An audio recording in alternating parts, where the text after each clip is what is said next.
get started on World War II. So, we're coming on the heels in American history of the New Deal and the Great Depression, right? So, keep in mind that while we're talking about the beginning of the war here, that America is coming off of its worst decade, basically in its history, except for obviously the Civil War, but in terms of economics, the Great Depression was without parallel. It was a terrible situation, where anywhere from 25 to 30% of people were out of work, looking for work. If you were, an African American, it was even worse in terms of your economic situation. So we'll be talking about how America is going to react to World War II. But the thing is, and something we didn't talk about during the Great Depression very much, is that the Great Depression was really a worldwide depression. The other countries around the world were also experiencing a economic downturn. And in Europe, this was particularly felt because in the 1920s, of course, America's having this roaring 20s, but Europe is trying to fix itself after World War I, which means they're having to rebuild, particularly places like France. There's a lot of resentment that lingers in Europe after World War I, and so then when this worldwide depression happens in the 30s, it makes problems worse. So let's talk about how things kind of go in Europe, and then how that affects the United States. So let's get started. I'm going to move my camera just slightly. There we go. All right, so we're going to talk about the rise of dictators, and we're going to talk about the various dictators that are going to come to power in Europe and kind of what they're doing and why they come to power at the particular moment that they do. Now we're going to start in the upper left with Benito Mussolini, and then we're going to go counterclockwise through Hitler, Stalin, and then Tojo. And I apologize, my AC unit will kind of click on and off. It's a window unit in this room, and so sometimes you'll hear a muffled hum in the background. Apologies for that. So let's talk about Mussolini first, because he's the first one that comes to power.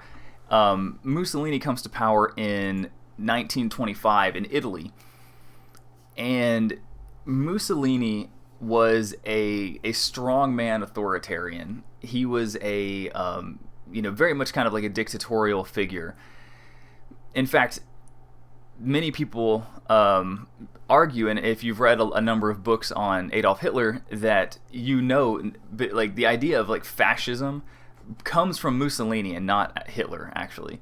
Mussolini is kind of the guy who thought of using this strong kind of militaristic type of government, and then blending it with this kind of ethno-nationalism, and also kind of blending it with this this sense of the economy should work on behalf of the people who rightfully deserve that money, right? So there's always, when you think of fascism, and in Nazi Germany this is most pronounced because of the Holocaust, but there's always going to be an out-group. There's always going to be somebody who is causing problems within that country. That's how they see it, right? So Adolf Hitler blames Germany's problems on, the Jews or the LGBT community, or the Slavs, or people from Romania, which he derisively referred to as gypsies.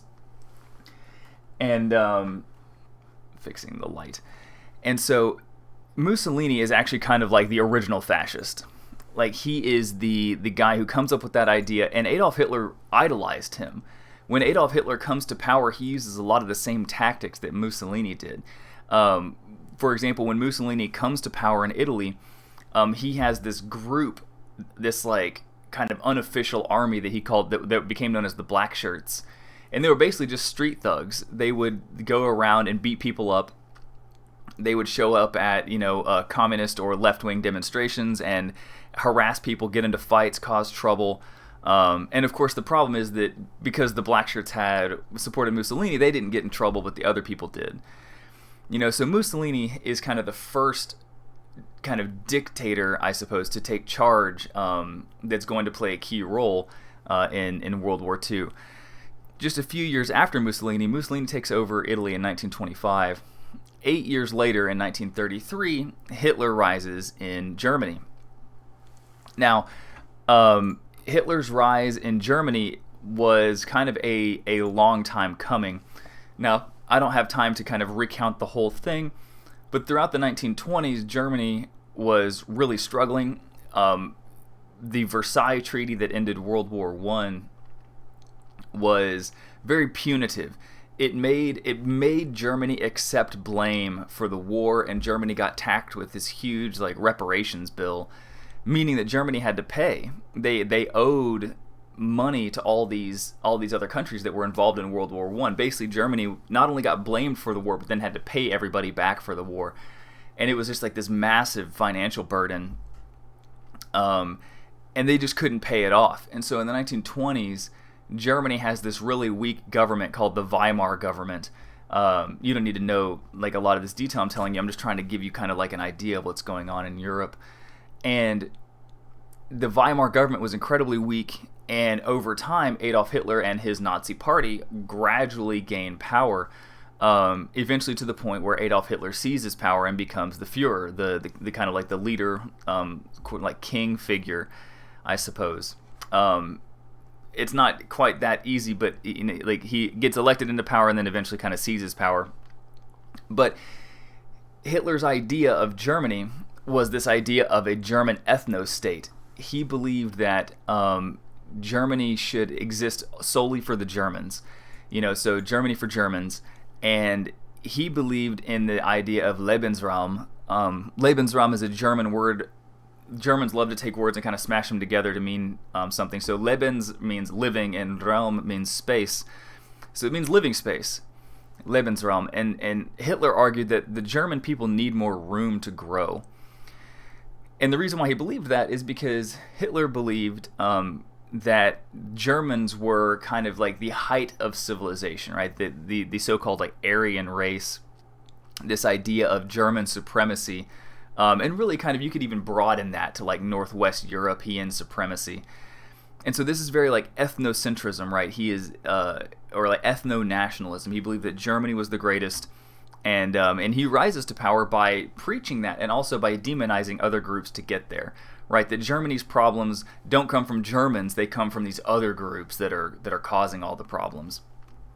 And so, Hitler rises to power, institutes a fascist government in Germany that benefits Germans, but basically antagonizes and it will start killing other people. Let's actually skip Stalin for now. Let's go catty corner up here to Hideki Tojo. Stalin is an interesting case. We'll talk about him in a second. So Hideki Tojo was the Japanese prime minister. So he was not the emperor. There was an emperor in Japan named Hirohito. But the reason why I have Hideki Tojo up there is because of what Tojo represented.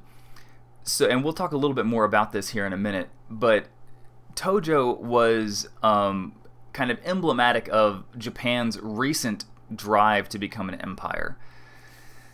So over the past 50 years or so, starting in really the 1890s, Japan had over time kind of become an empire in East Asia by taking over parts of Japan, by taking over the Korean Peninsula, by taking over parts of China.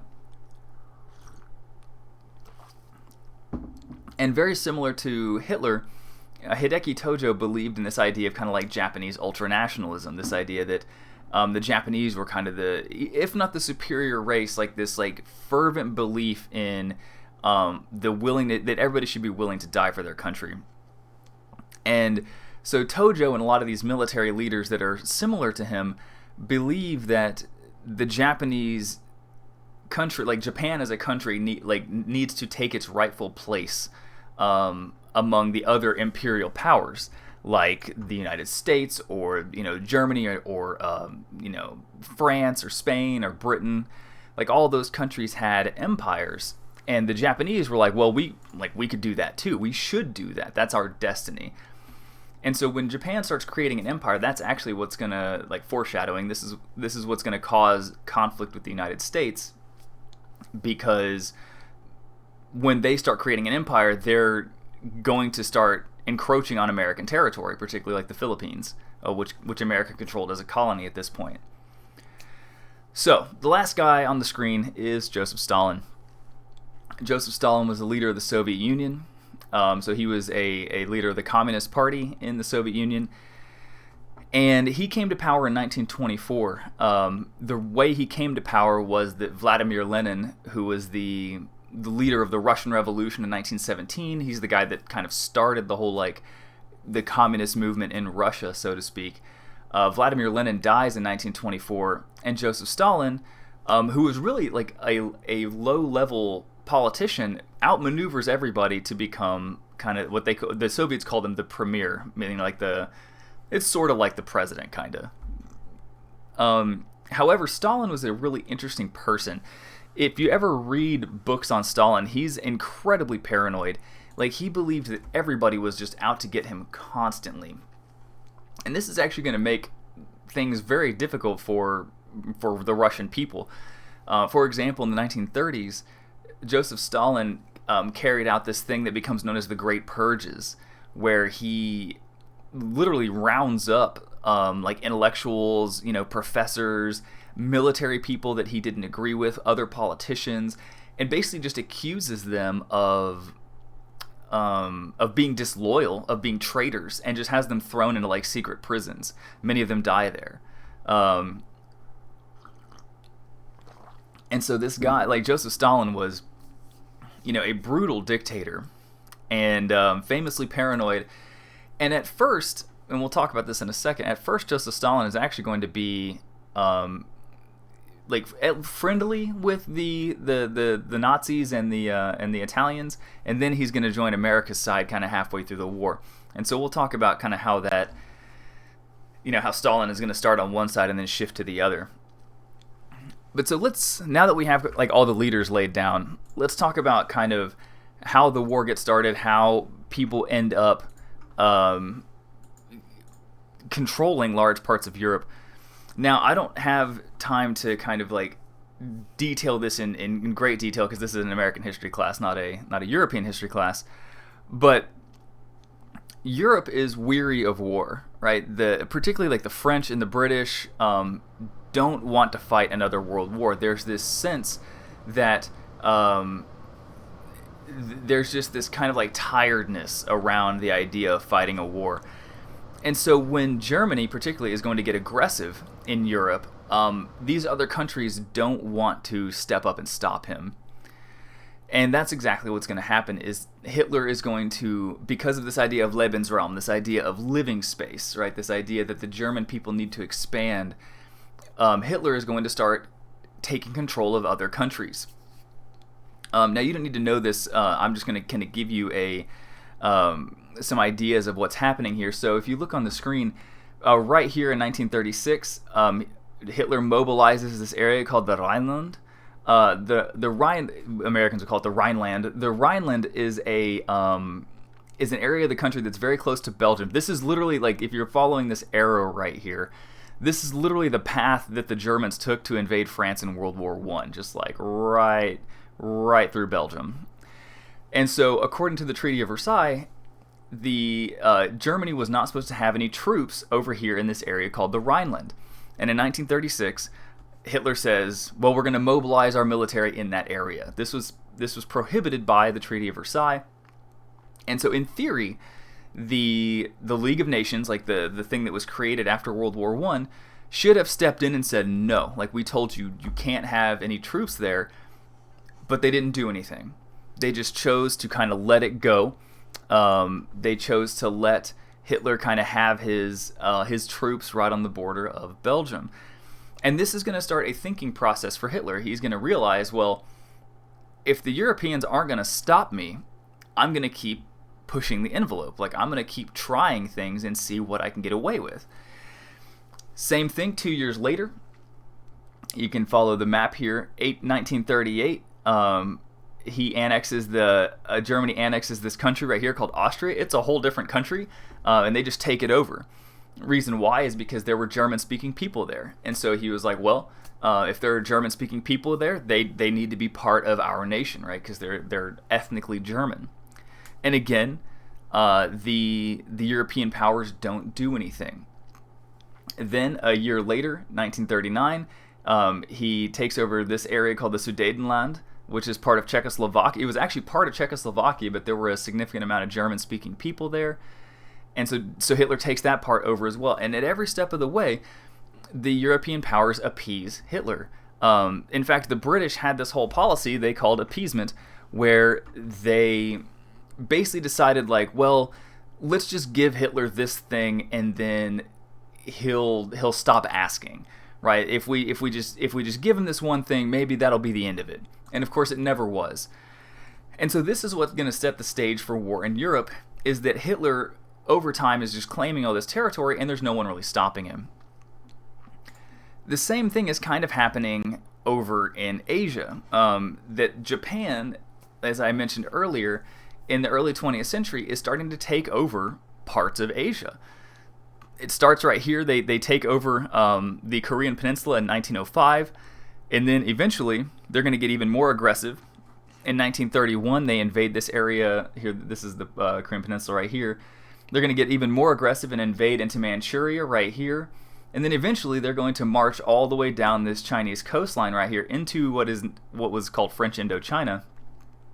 And at every step of the way, they're kind of creating this Japanese empire. That was what they were trying to do, right? Japan, you should understand that Japan is an island country. It doesn't have a lot of natural resources because it's built basically on volcanic, like, stone. And as a result, Japan knew that it needed to have an empire if it wanted to have natural resources. And so that's why it's invading parts of China, is not only in an effort to create this empire, but also in an effort to grab natural resources that are in those areas. Now, one thing that's worth noting here is that as the Japanese are kind of marauding down this coastline right here in the late 30s, they are committing mass atrocities as they're doing it. There was a whole incident in this city right here called Nanjing, which is also called Nanking. In that city, the Japanese killed as many as 300,000 people. It was this brutal, kind of subjugation of the Chinese people. There's a whole book written on it called The Rape of Nanking, which is just horrifying.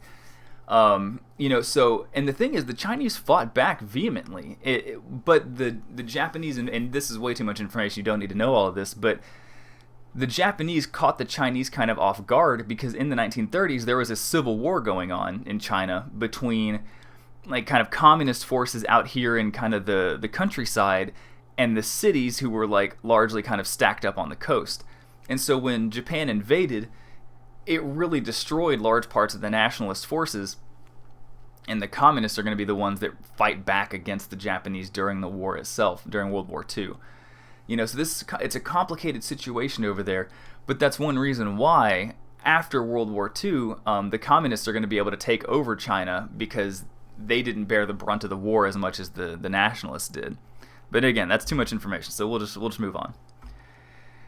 So, what we're seeing here, just to kind of like recap, is, you're seeing the stage set for war in Europe with with German aggression, and then you're also seeing the stage set for war in Asia. War is already happening in Asia with China, but you're seeing, from the American perspective, this is the Philippine Islands right here, and you can see how the Americans would be worried that the Japanese are right on the doorstep of what the Americans considered American territory. And so you can see the stage being set here for the Americans to fear a Japanese invasion. Now, what's interesting about this time period is that America had its own problem with kind of like fascist nationalism. And this is something that often gets kind of left out of the history of World War II, at least when it's talked about popularly, is that there were actually Nazi rallies in America during this time period. For example, there was this group, you can see their name on the screen, called the German American Bund. They were founded in 1936. They took their cues from Hitler himself, in the sense that, like, they kind of like idolized Hitler, I suppose. In fact, the leader of the German American Bund, who's a guy named Fritz Kuhn, he reportedly met with Hitler himself. And so these guys were inspired directly by the Nazi government. And you can see this bottom picture, I think, is so amazing because it shows how the German-American Bund tried to like mix American kind of symbolism, like you got the American flag, you got, you know, George Washington, with the kind of strappings of Nazi Germany. In fact, they called George Washington the first fascist, which of course is just insane. But these guys had an actual following. This image that you see at the top is a gathering they had at Madison Square Garden in New York City, where 20,000 people showed up at this massive rally for the German-American Bund. And this was just one group of people who kind of sympathized with like Nazi Germany. There was other ones, like a group called the Silver Shirts, that they were kind of like a paramilitary organization that was kind of like loosely aligned and worked with the German-American Bund. You know, so America had its own issues during this time period of like these far-right movements kind of exploding into the public sphere.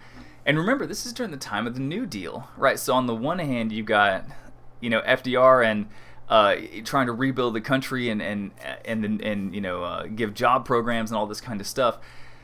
That's what's happening like in the mainstream. And then kind of like at these rallies, you have these like fascists who are saying like, oh, we need to be like the Germans. We need to be like the Nazis.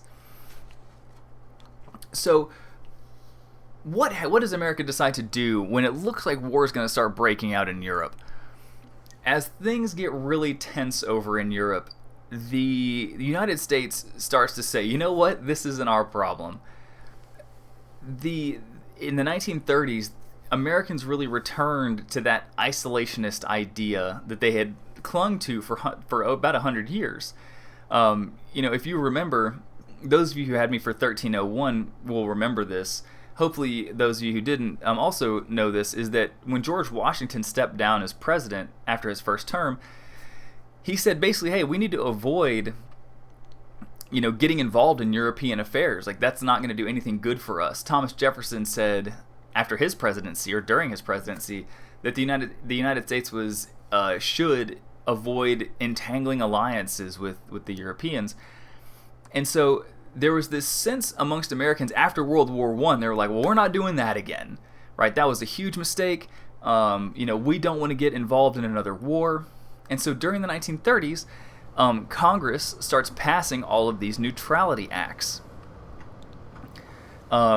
So that's what I mean when I say American neutrality, is that during the 1930s, America and the Congress, they start passing these neutrality acts stating that America's not going to get involved. And so what exactly does that mean, not get involved? So for example, it made it illegal to sell weaponry and ammunition and kind of weapons of war to the Europeans. It made it illegal to give loans to the Europeans. So this was very much an effort by the American government, and in some ways, you know, speaking on behalf of the American people, to say we're not going to do this again, right? We're not going to have another instance where, you know, we get dragged into a war that we don't want to be in. You know, and you can see, although there were critics of this, right? This is a very famous author you've probably heard of. You probably recognize his cartoon kind of style. This is Dr. Seuss. Dr. Seuss actually got his start not as a children's book writer, but as a political cartoonist. And he was a critic of American neutrality. You know, and in this image, you see Uncle Sam here, who looks like a Who from Whoville. You know, you got the little like beard and stuff. And it says, what a lucky thing, we've got separate beds. You know, but on the right here, you know, you can see Europe just has like the Stalinists and the Hitleritis and the Blitzpox and all this terrible stuff going on. And of course, these beds are so close together. What Dr. Seuss is saying is, at the bottom here, you know, ho-hum, no chance of contagion, obviously kind of speaking facetiously, that clearly, if something went wrong in Europe, Dr. Seuss is arguing it's going to affect America. And he was right. You know, what happens in Europe does very much affect the United States. But In the 30s, that idea was not as prevalent as this idea that we need to be separate and neutral in regard to Europe. There was a whole group that emerged during this time period that exemplified this. So now, I know that most people, when they see America First, because of the current kind of like political environment that we live in, they think of Donald Trump. But that slogan has a long, long history in this country. And so let's talk about the America First Committee, because they came around in this time period as a response to the neutrality situation. These guys were in favor of neutrality, right? They were isolationists. They believed that America should stay out of this war. You can see right here that they're promoting a rally, and they say, you know, let's stay out of Europe's war because that makes us safe, right? We're gonna maintain our safety by staying out of the war. Some of its leaders were quite conservative. They said that, you know, to give you some quotes here, they said, "Our duty is to keep America out of foreign wars. Our entry would only destroy democracy and not save it." They claim to have over 800,000 members. It's a little difficult to know if that's an accurate estimate or not, but they were particularly strong and outspoken, particularly in big cities like Chicago. They had a lot of followers there. FDR, of course, hated the America First Committee. As you can see on that quote there, he called them unwitting aids of the agents of Nazism, you know, who preached a gospel of fear. The America First Committee also had some anti-Semitism kind of like lurking underneath the surface. Particularly Charles Lindbergh who the famous aviator, gave a speech that had some anti-Semitic language in it, and so it kind of wasn't a good look. Wasn't a good look for the America First Committee. But either way, so what you see here is that America's kind of in this conflicted space where there's a war brewing in Europe, but on the home front in America, the majority of citizens in the 30s kind of wanted to stay out of the war. They were like, dude, this isn't our problem. You know, last time we came and saved you guys, but this time, like, we're sitting it out. Like, you guys figure it out over there. So that kind of gets us to the brink of World War II. So let's talk about how the war gets started, and then how America is going to gradually get drawn into it again. You know, just like World War I, America's not going to get involved right away. It's going to get involved kind of eventually. Let's talk about how that happens. So, the war in Europe begins in 1939. I'm going to show you this screen right here, because this is how the war begins. Is when Germany invades Poland on September 1st, 1939.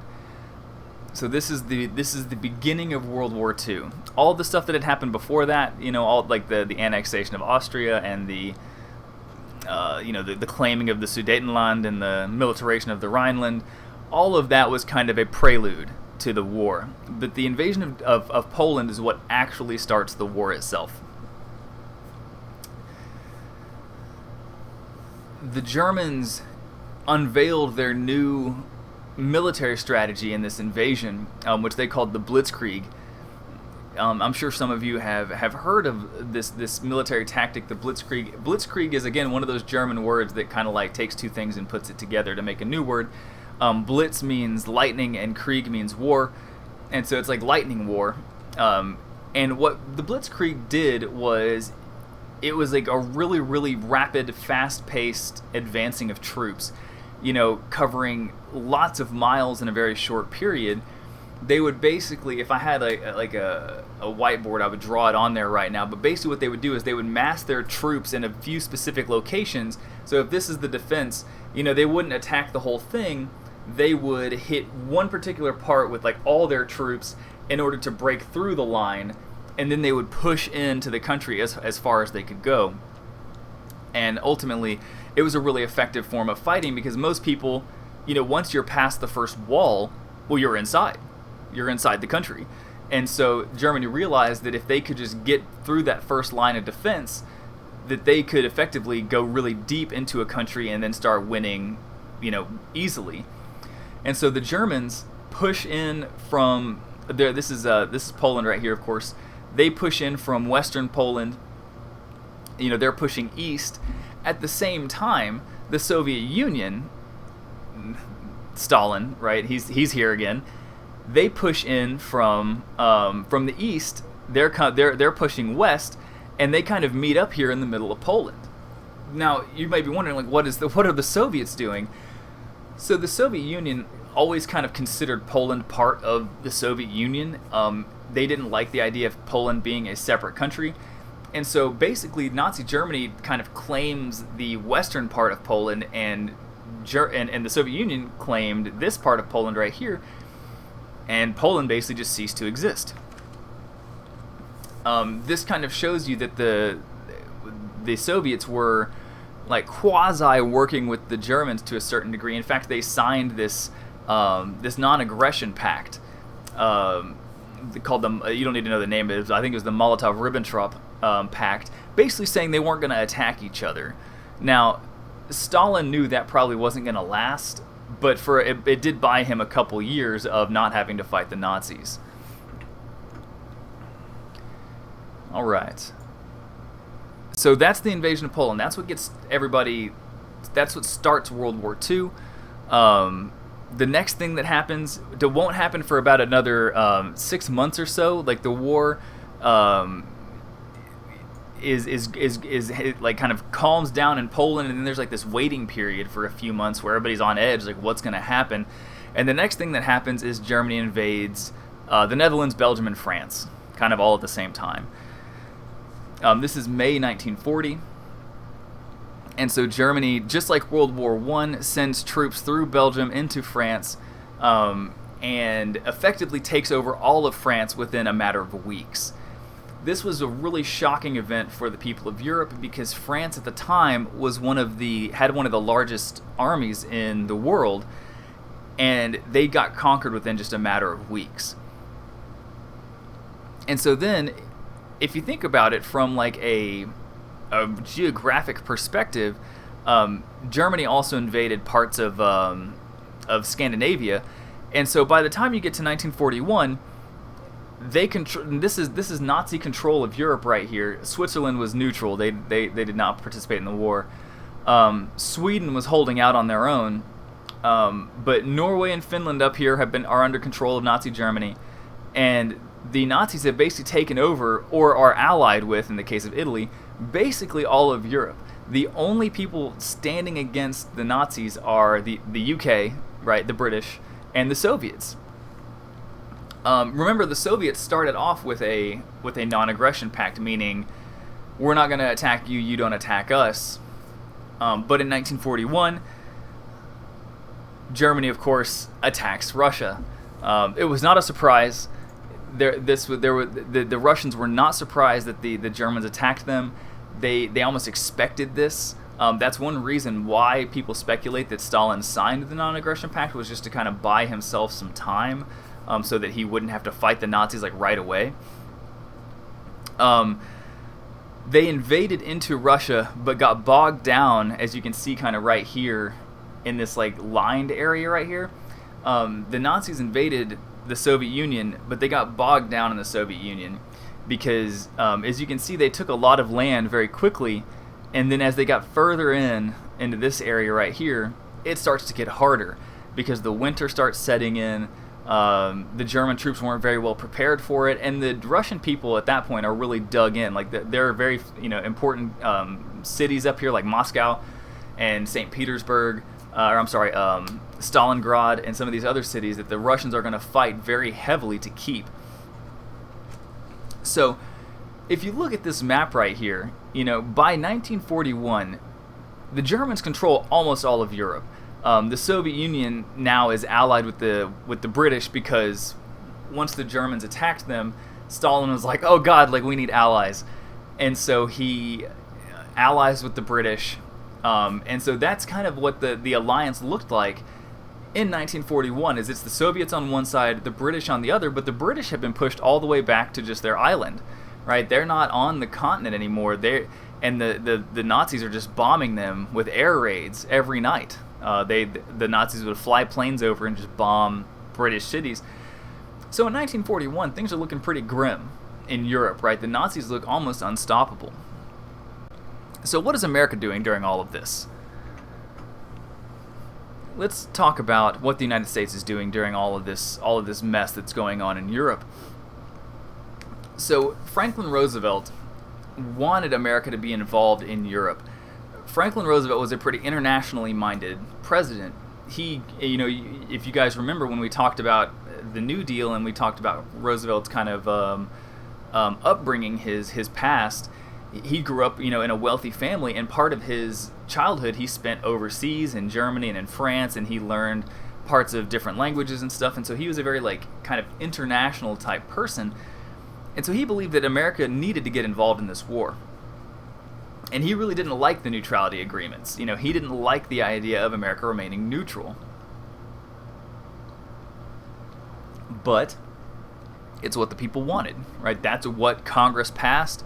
And even though he disagreed with it, he signed them as a way of saying, I don't agree with this, but this is what the people want, so that's what's going to happen.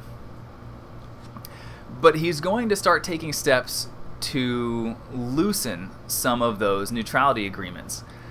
So we're going to talk about two different pieces of legislation here. We're going to talk about cash and carry is one, and then we're going to talk about lend-lease is the second one. So let's talk about cash and carry first. Cash and carry is passed in 1939. It was another neutrality act. So the actual title of this piece of legislation is the Neutrality Act of 1939, but most people just refer to it as cash and carry. The way that cash and carry worked was that Americans wanted to sell, weapons to Europe. They wanted to be able to make money off of the war, but they also remembered that was kind of what got them involved in World War I, right? Was kind of selling goods and then having people get bombed by the U-boats or torpedoed by the U-boats and stuff. And so there was this sense of we want to make money and we want to sell goods to Europe, but at the same time, we want to remain neutral. And so how do you do this? So what they agreed to, what Congress said could happen is that the cash and carry, you could sell non-military goods.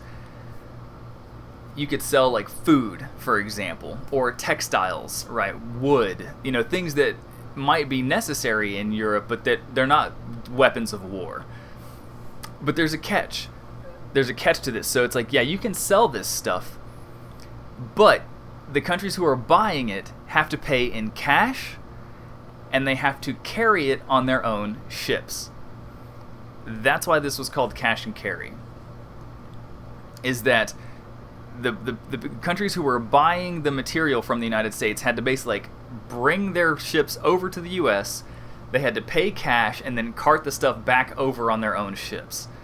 Right, so this is America. Basically, America was like a 7-Eleven. It's you can come get a Slurpee from us, but you gotta come here and then you take it back. We're not gonna bring it to you. That's what got us involved in World War I. So you can see that America's still very hesitant, right? America's still very much we'll sell you some stuff, but we don't want to get too involved here. So that's kind of but that's the first kind of crack in the armor, so to speak, because after this, and this happens in 1939. After this, the war gets really bad for Europe, right? I showed you that map a second ago that by 1941, the Nazis had basically taken over everything, and the British, look at this map again. It's just unbelievable. And the British are pretty desperate, right? By 1941, they need some help. And so the U.S. passes another law that becomes known as Lend-Lease.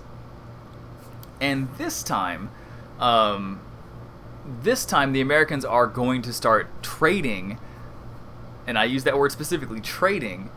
They're going to start trading military weapons like tanks, planes, bombs, guns.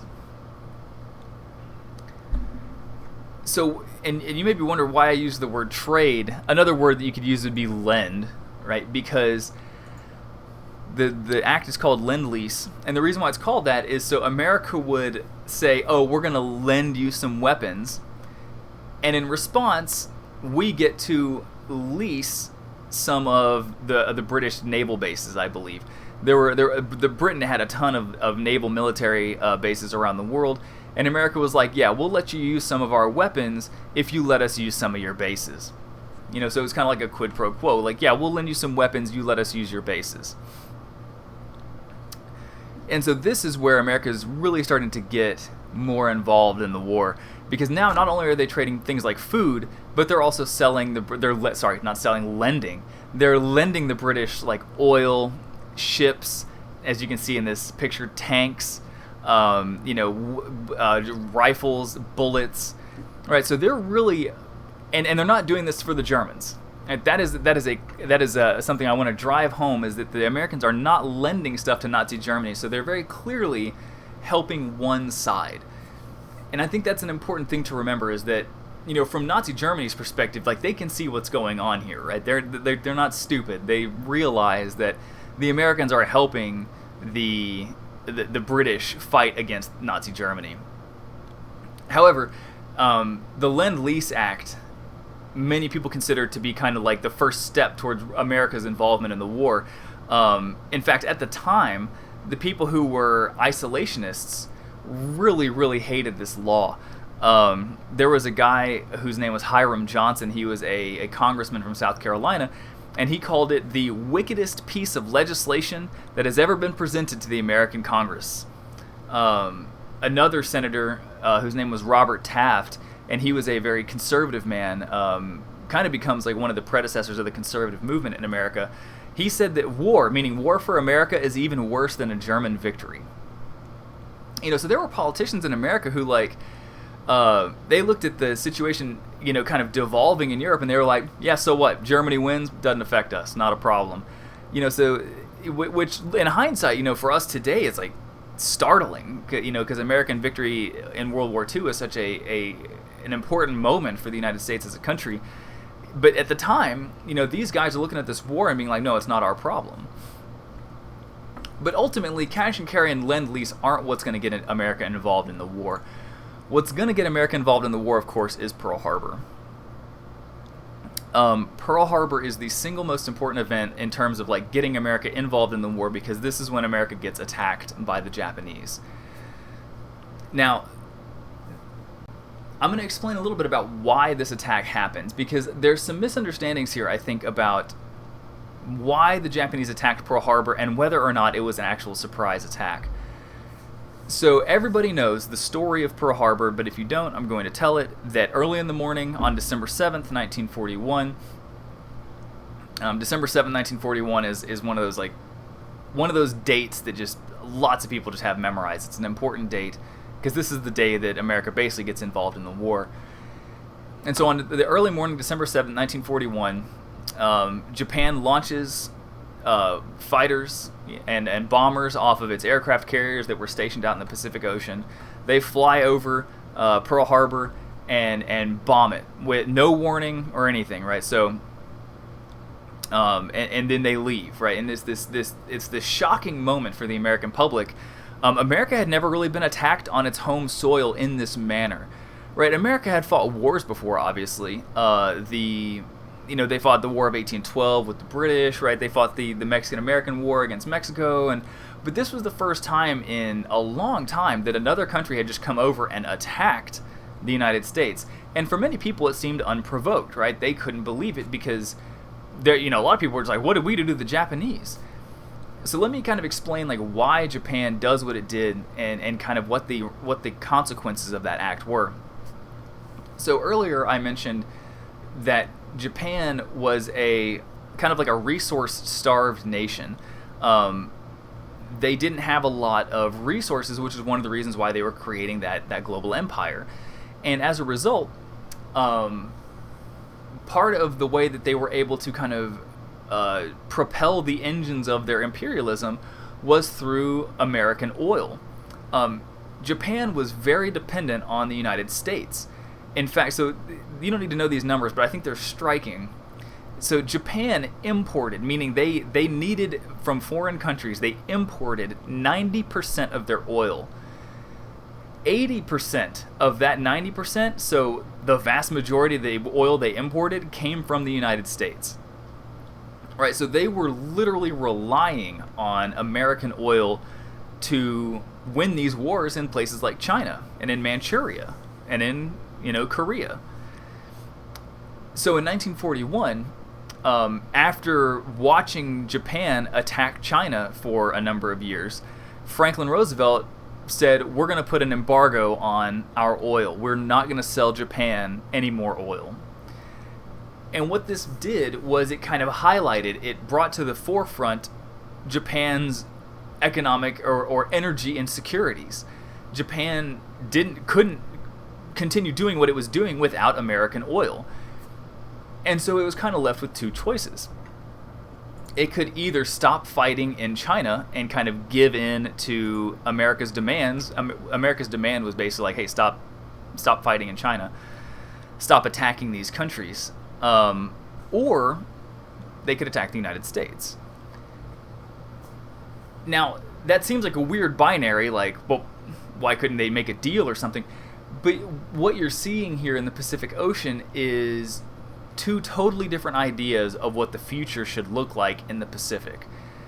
The Americans had controlled the Pacific through, Wake and Guam and the Philippines and Hawaii, for 50 years at this point. America had dominated the Pacific Ocean for roughly about 50 years, but now Japan believes this should be our territory. So there's these irreconcilable views of like what the Pacific Ocean should look like, who should control it, whose destiny is it to control this part of the world. Both countries wanted it, and so they're going to fight a war over it. And Japan basically launched the first attack, right? They attacked the United States in this to Americans this was an unprovoked attack. To the Japanese this was a war of aggression, right? That they were trying to get the Americans out. And in fact, that's what they were doing, is that the Japanese government hoped that Pearl Harbor would kind of be like a knockout blow, that it would be so devastating to the Americans that Americans would just be like, whoa, like, we're not trying to fight a war, like you guys kind of, like, y'all can take it. Not necessarily Hawaii, but just like y'all, like, we're not going to fight you. What's interesting, and this is kind of like a side story, so you don't need to know this, but the Japanese tried to abide by the normal, like, protocols of warfare. Generally, when you're going to attack somebody, and like, this sounds very polite, and oddly polite for war, but generally the proper thing to do would be to declare war on somebody and then attack them. Right? Don't sucker punch somebody, right? That's the idea.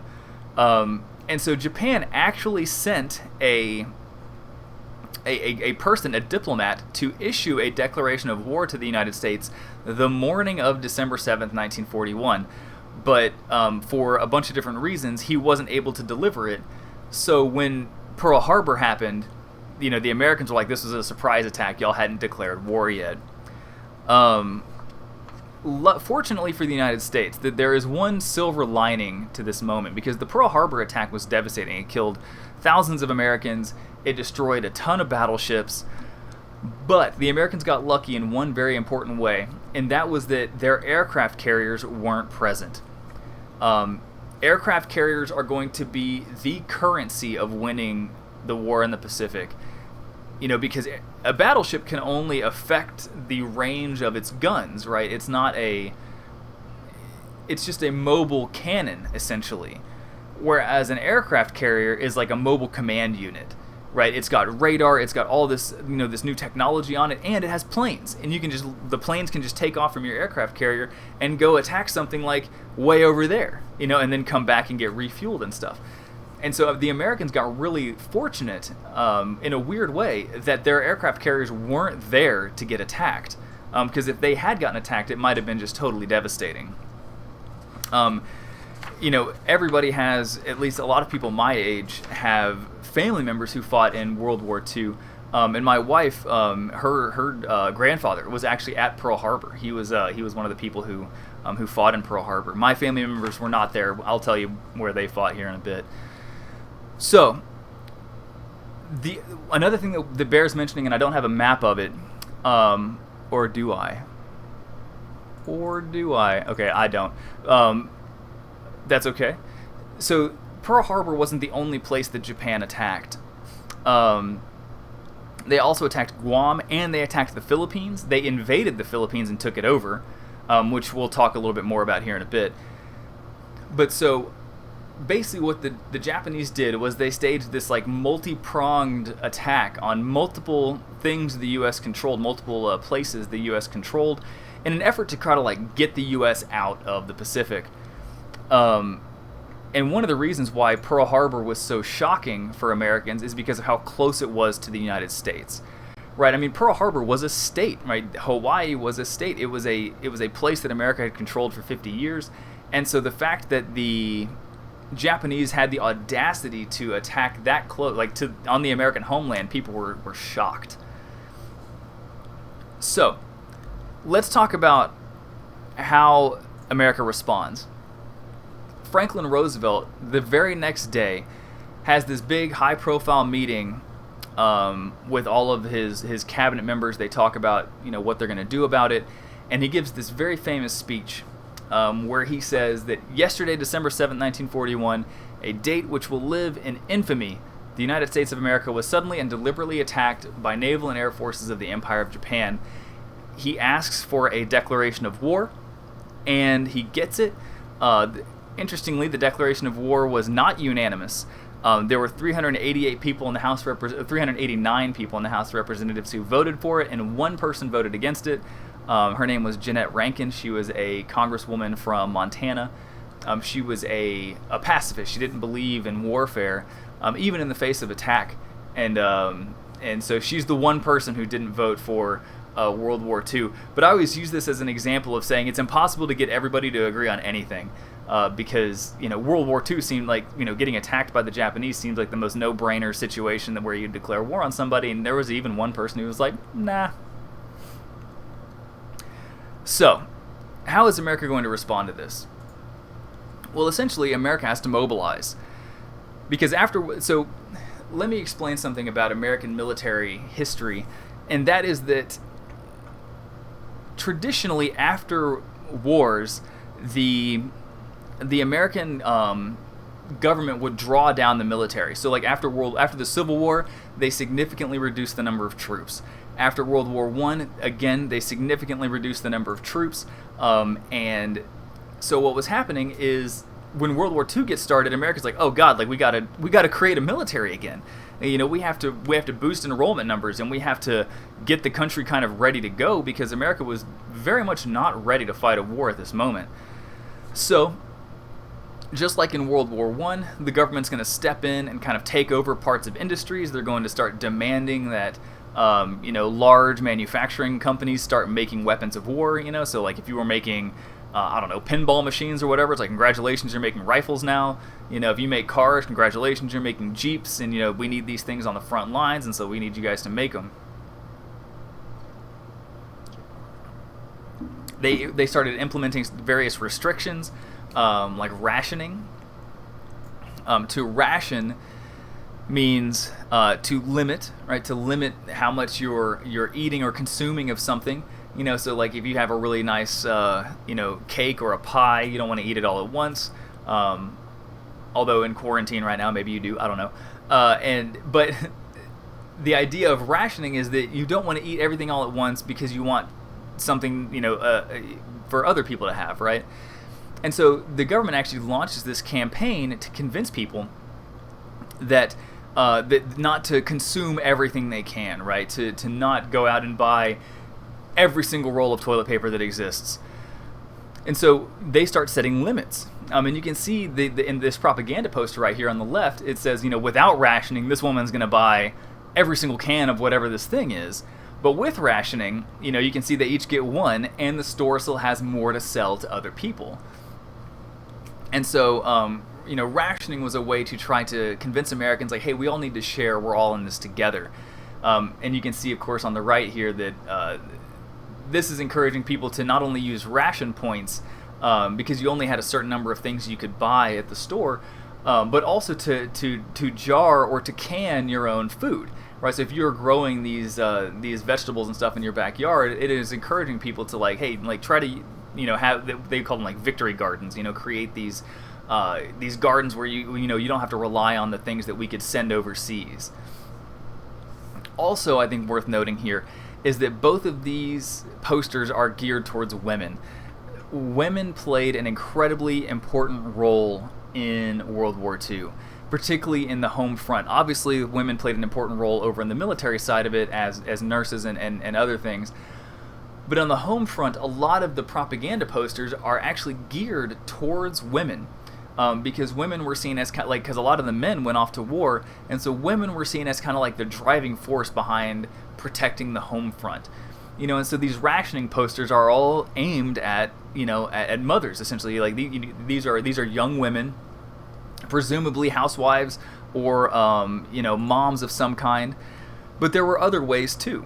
So this is just an example of like a woman as a homemaker or a like a mother, but there's also propaganda posters encouraging women to get involved in the war effort as laborers. So many men went off to war that they needed women to come in and do the jobs that those men had left behind. So during the war, women's participation in the economy goes up tremendously. To give you an idea of how much it goes up, before the war, women only participated in the economy at about a 27% rate. So only 27% of women had jobs before the war. During the war, it's 37%. That's a pretty big increase, even if it doesn't seem like it. That's a large. 1/3, more than almost a half of women are now working. By 1945, near the end of the war, 1 in 4 women are working outside of the home, many of them working in war industry jobs. And you can see the government created these propaganda campaigns to encourage women to get these jobs, right? Like, hey, join us and get a victory job, and you can do whatever these women are doing, right? And so this woman's probably I don't know, she's got overalls on, I'm assuming a farmer. This woman right here, it looks like a nurse because the white thing on her head, I don't know what that is. These women are in various branches of the military service, maybe working as a secretary or a typist or anything, right? These women could be doing. The most famous, of course, is the campaign for the Rosie the Riveter campaign. Everybody has seen the poster at the bottom here, the "We Can Do It" poster, where she's she's rolling up the sleeve, indicating we're going to get to work. And there were real women working in the aircraft industry. In fact, that was one of the industries that had the most women working in it. There were over 300,000 women working on aircrafts. They made up 65% of the workforce. So over half of the people who were building the airplanes during World War II were women. However, of course, they were paid lower than men. That patriarchy still didn't go away. Right? Women were paid on average 50% less than their male counterparts. One of the interesting things, though, I think, about these propaganda posters here is how women are depicted differently in them. So you can see on the left, right, this woman, this is a picture, or at the very least a painting that's supposed to look like a picture. This woman looks very feminine. She's still got the bandana kind of done up in a bun type thing. They clearly got makeup on. Her hair is perfect. So she's working, but she's still very, very feminized, right? Even in the "We Can Do It" poster, she's given the hard look, and she's rolling up the sleeve and kind of flexing a little bit. But at the same time, there's still markers of femininity, right? You got the polka dot, handkerchief or whatever tied around her head. Her hair is kind of done up a little bit, or she looks cute. On the right, though, this is such a fascinating poster. So this is the cover of the Saturday Evening Post, which was a famous magazine for the era. It would be kind of Time magazine today in a way. And the cover was always this. They had various artists, painters who would paint pieces for it. This is a piece by a very famous American artist named Norman Rockwell. And one of the interesting things I think about this image is that if you take away her face, if you take away the face of the woman here, like she looks manly, right? That she there, and this was depicted this way on purpose, right? She's got these beefy, like, guns for arms, right? She's she's eating like a sandwich that probably came out of a pail, like a lunchbox. She's got like the overalls on, and it's a very masculine depiction of a woman working in the aircraft industry during World War II, and that's done purposefully, right? There's this so you get these dueling kind of depictions of women, and all of them are positive, right? None of these depictions are negative. They are just various ways that people portray women like being involved in World War II as a significant part of the economy, right? And I think that's something that is important to note, is that women. Oh, I didn't realize that I have her face covered up, so you can't even really see it. Let me move my video. There you go. Now you should be able to see her face. And so women play this really incredibly important role in the economy, and this, you can see this through the propaganda that we just looked at. All right, I've been kind of checking back and forth with the live stream, and I haven't seen any questions, right? So remember, if you guys have questions, to write them in the chat, and I can answer them. Otherwise, we're going to be moving on to the Pacific Theater and talking about America's main role in the war, at least from the perspective of what we're going to talk about today, was in the Pacific. America also played a key role in Europe, but in Europe, America was fighting with other countries, right? It had French allies. It was allied with the Russians, whereas in the Pacific Theater, America was largely going it alone. The Australians were helping, the Chinese were helping, but America definitely dominated the Pacific War in a way that they didn't dominate the European theater, because it's really just America versus Japan. So remember, at first, when the war first starts, America's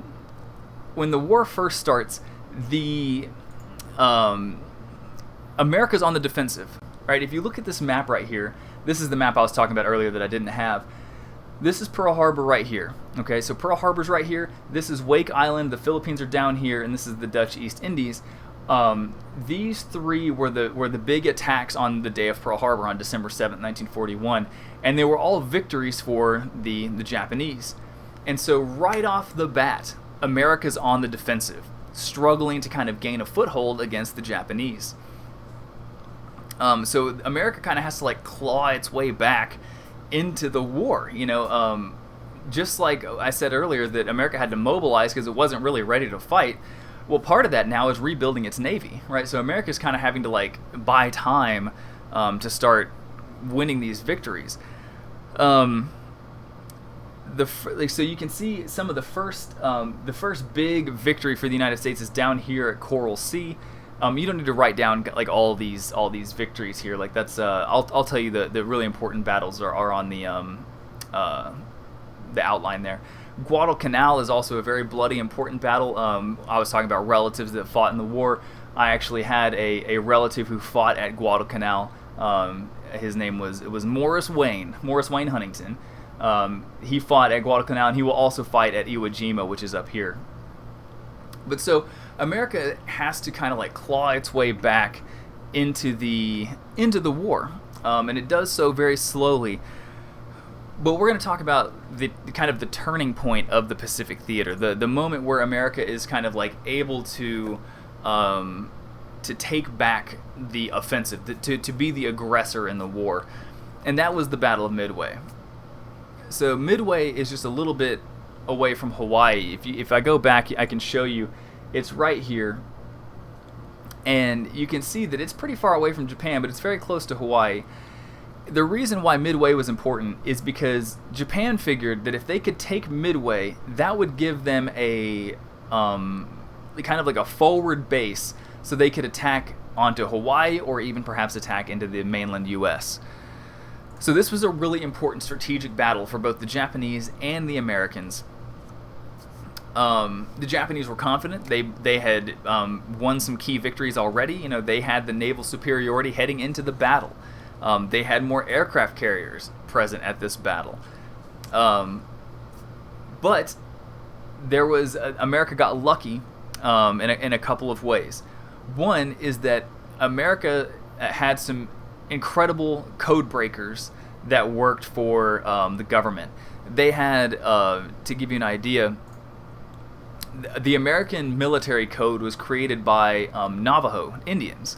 The Navajo Indians actually created the American military code because the Navajo language doesn't have another language tree. It's not related to like other languages. And so by using this Native American language, America created a code that could not be broken by other countries. The Japanese never broke the American code, whereas the Americans had broken parts of the Japanese code, and before the Battle of Midway, they made a key breakthrough that let the Americans know that the Japanese were going to attack Midway. And so so the Americans knew that the Japanese were going to attack, and they were on high alert. They were sending out scout planes like every day, trying to figure out like when are they going to attack, where is it going to come from, we got to be ready. And this is where they got lucky again. The second time they got lucky was one morning, the morning of June 4th, they sent out a scout plane, and that scout plane just happened to see the Japanese fleet getting ready to attack. This was so incredibly lucky because the Pacific Ocean is a massive place. It's impossible to see everything, in the Pacific Ocean. And the fact that an American plane just happened to find them was incredibly fortunate. And rather than wait for the attack to come, the Americans sent their attack first. And what ends up happening is this massive battle in the middle of the Pacific where the Americans are attacking the Japanese aircraft carriers. They sink a couple of them, and America ends up winning this key victory in the Pacific theater. After the battle, the reason why Midway is the turning point is because after the Battle of Midway, the United States had more aircraft carriers than the Japanese. And I think if I remember correctly, in this battle, the Japanese came into this battle with 4 and America had 3. And at the end of it, America had 2 and Japan had 1. And so the Japanese lost 3 of their aircraft carriers, which was like a devastating blow, because not only are you losing the ship, but you're also losing the planes, and you're losing the people, right? So it was a devastating loss for the Japanese, and what this is going to do is it's going to allow the Americans to kind of turn the tide. The Americans are going to be able to start doing what they called island hopping. Rather than, you can see here in this map that the Pacific is just has all these little island chains that are in it, and it would be so painstaking to go and attack island after island after island after island. And so instead, what the Americans did was they would take over one specific island, right? So like you fight the Battle of Guadalcanal here, and now all of a sudden you have a base on that island, and you can kind of control the area around it. Right, so rather than taking every single island, they would choose specific islands and fight a battle there, take that island, and then use that island as kind of like a staging ground to control the rest of the area. This is why battles like the battles of the Marianas Islands or the Battle of Iwo Jima were so important, is because at every step of the way, they're hopping closer and closer and closer to Japan's mainland. And so, and that was the goal of island hopping, was to inch closer and closer, not only to Japan, but also to finally free the Philippines, because the Philippines had been taken over by the Japanese. So, as they got closer and closer to Japan, the battles get more and more bloody and brutal and difficult to win. I don't have any death figures on me right now, but the campaign in the Pacific was rough. It was a difficult war to fight in, and the Japanese were not known for being nice to their prisoners. And I'm going to give you an example of that here in just a second. So let's talk about some history. We've been doing that all morning, but let's talk about a history book. So there's a wonderful book by a guy named John Dower. He's a historian, and it's called A War Without Mercy. And the subtitle of it is Race and Power in the Pacific War. And John Dower's book is a book about the racism that stemmed from both sides, from the American side and the Japanese side, against one another. There was a significant amount of hatred, from both sides during the war. And so this is John Dower writing here. And he said, the racist code words and imagery that accompanied the war in Asia, often exceedingly graphic and contemptuous. The Western Allies, for example, persisted in their notion of the subhuman nature of the Japanese, routinely turning to images of apes and vermin to convey this, and I'll show you some examples of that in a second. He said prejudice and racial stereotypes frequently distorted both Japanese and Allied evaluations of the enemy's intentions and capabilities. Race hate fed atrocities, and atrocities in turn fanned the fires of race hate. So both sides really demonized each other, and this is going to have some really serious consequences. And to give you, this isn't just happening, obviously, in the Pacific. In fact, America has its own kind of terrible history with Jewish refugees during this time period. Many people are already familiar, with the Holocaust, but I think the story that most people may not understand is the refugee crisis that was created by Nazi Germany. Millions of Jews tried to flee really tried to flee Europe to get away from the Nazis. This is actually how Einstein came to live in the United States, like Albert Einstein, like that guy. He came to live in the United States because he and his family were trying to get away from Nazi Germany. Well, so in 1939, a ship called the MS St. Louis was carrying about 900 refugees from Nazi Germany. They were fleeing, right? These people were trying to escape. They tried to go to Cuba. Cuba denied them entry. And then so they tried to come to the United States, right? Of course, Miami is just like 100 miles away from Cuba. It's just like right there, essentially. And so the ship came to Miami Harbor and said, hey, can we unload? Can these refugees come ashore? But the U.S. had that quota system, remember. The Johnson-Reed Act said that there was a quota of how many people could come into the country. Only 27,000 immigrants were allowed in from the Austria-Germany area. And as more refugees fled that area, the quotas got smaller and smaller. They tightened because there's more people trying to apply. Americans also were fearful of German spies coming in aboard the ship, right? That if they let these people in, some of them might be spies. And there was also a significant amount of, anti-Semitism lingering in the United States, right? We talked about the America First Committee earlier and the German-American Bund. And so Congress refused them. The MS St. Louis, Congress said that they could not come ashore. America refused to take these Jewish refugees, and so they had to go back to Europe. And when the MS St. Louis arrived in Europe, Nazi Germany didn't control all of Europe yet, so some of the refugees got scattered to places like Britain and France and the Netherlands. But remember that the Netherlands and France are eventually going to get taken over by Nazi Germany. And as Nazi Germany took over Europe, many of the people who had been aboard this ship are going to get swept up. And over a quarter of the refugees that were on this ship do die in the Holocaust. So there was a real human cost, to this decision to not allow these refugees to come in. And now when we look back at this, it's kind of a shameful moment. But I think this is also a good moment to illustrate that when I say that this was a war without mercy, it's not just a war without mercy in terms of the fighting, but also in terms of the treatment of other human beings. And clearly we know that because of the history of the Holocaust as well. So let's talk about kind of propaganda and how we see or Americans saw a war without mercy happening kind of in their homeland with the way that people were being depicted in propaganda.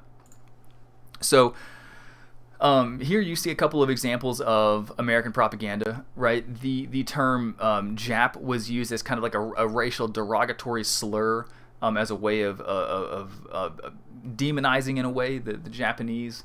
Clearly Uncle Sam meaning violence here with the wrench and saying you're next, right?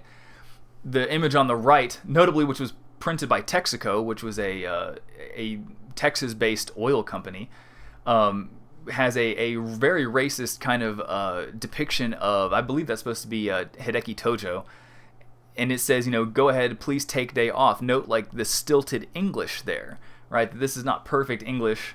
And so there's a message to it that Americans should keep working, right? Because if you take a day off, you're helping the Japanese. So there's that message. That's the overarching message. But there's also the underlying message that this is a a racist depiction of the Japanese intended to make people distrust them or to even hate them. It gets worse. Probably some of the most famous American propaganda of this era are these two images, both very simple, emblazoned with "This is the enemy." And in both images, you see the same type of thing, which is a Japanese soldier, about to do something horrific to a white woman. In this case, you see a Japanese soldier who's depicted either as like a bug or like a rat, carting off a naked white woman, clearly, with some sort of idea of sexual assault on his mind, or at least that's the like implication there. And you can see all this horrific stuff happening in the background. This dude's getting stabbed, and these people are being hanged to death. On the right, this guy is lunging with a knife, right, clearly intending to harm this woman here. This face is very simian, very ape-like. And so this was in American propaganda, the way that, and you guys have seen this because of World War I. You might remember the very famous picture of the German standing on the beach of America, right? And it says enlist, and again, like the white woman kind of slung over his shoulder. That was aimed at the Germans during World War I. In World War II, the propaganda was aimed at the Japanese. And again, you see the idea of making someone look subhuman by depicting them as an animal. And it, it's intended to make you look at somebody differently, right? To demonize them. This happened on the Japanese side too. In Japanese culture, they didn't really always make somebody look like an animal. More so in Japanese culture, they would make somebody look like a demon. That's what you see here in this particular propaganda cartoon. That FDR is depicted kind of sickly. He's got these big bags under his eyes, which was kind of normal for him. He honestly kind of looked like with the bags under his eyes. But in particular, you can see these little fangs right here, indicating that some sort of evil like lurking within. And so Japan did the same sort of thing that the United States did, which was to demonize Americans by depicting them as either subhuman or as as demons, or sometimes like as half horse, half man type of things. So there was a lot of different ways they did this, but the hatred very much like came on both sides. So we'll try to get through all of this if we can. When the Japanese took over the Philippines in 1941 on the same day as D-Day, the Americans couldn't get everybody off of the Philippine Islands. And so there were some Americans who got trapped and caught by the Japanese soldiers. Over 80,000 prisoners surrendered at this. So this peninsula right here is the Bataan Peninsula. It's right there. 80,000 troops surrendered there. Most of them were not American. There was about 12,000 Americans and 68,000 Filipino troops. Well, so the Japanese weren't really prepared to take care of this many troops. And remember, Japanese at this period of time kind of had this ultra-nationalistic like warrior culture. And so according to this Japanese warrior culture, which was kind of very linked to the old like samurai idea, that surrender was weakness, right? That you would rather commit suicide than surrender to your enemy. And so the fact that these Americans and Filipino troops surrendered indicated that they were subhuman, that they were not deserving of humane treatment. And so for this reason, the Japanese marched the American and Filipino troops on what becomes known as the Bataan Death March. They marched them 80 miles, didn't give them any food or water. The march was punctuated by frequent episodes of brutality. Japanese soldiers like bayoneting the marching troops. Like if you fell down and asked for water, they would just kill you rather than allow you to keep walking. Those who fell behind were just basically left there. The American public didn't find out about the Bataan Death March until later on in the war, because when the Japanese took the Philippines, it was just lights out. No one ever heard anything from them again until the Americans retook it a couple years later and discovered this tragedy that had happened in the Philippines. This picture right here at the bottom, showing these men who are severely emaciated and is if you show that to a random person, not only obviously is it a horrifying picture, but most people would say like that's the Holocaust, but actually those are American troops that were freed from the Philippines. Indicate like this shows you kind of like the inhumane treatment that the Japanese prisoners or the Japanese gave to their prisoners. America had its own history of kind of taking away people's civil rights. In 1939, I'm sorry, let me get my facts right here. In 1942, Franklin Roosevelt instituted an executive order called 9066, which forced the relocation of Japanese Americans. Now, this was not the first time America had done this. What I mean by forced relocation is essentially America put people in concentration camps. Now, I'm going to be clear here and very much define this term, because concentration camps as a term has a very that term has been like very much tainted by Nazi Germany, in the sense that most people think of concentration camps as like extermination camps where all you do is go there and die. But concentration camps have a very wide range of what they are. In this case, what the Americans were doing is basically taking away people's civil rights and saying, we are forcing you to like move out of your house and move to a different location, and you're going to be basically under military rule. Obviously, this is a horrible civil rights violation, but it was not a mass extermination camp like what was happening in Nazi-controlled Poland. So I want to like draw that distinction there. But this was a massive civil rights violation. In fact, the Americans had done this before. In Minnesota, for example, they forced, I can't remember if it's the Chippewa or the Ojibwa, but this is a Native American village that was turned into a concentration camp. They made the Native Americans live in this kind of like military-controlled fort. Same thing happens in World War II. The Japanese were forced to move into these detention camps, if you want to use that word. And so this is a good example of it. This is Amache, Colorado, and you can see that the government kind of built these like housing units, and the Japanese Americans would be forced to go live there. And the reason why I say this is a massive, clearly it's a massive civil rights violation, and 2/3 of the Japanese who were forced to live in these places were American citizens, right? So the government basically just said your citizenship is almost null and void, and you're just going to have to go live here. And this was a devastating moment for the Japanese community, because many of the Japanese these are American citizens, second and third generation. They identified as Americans.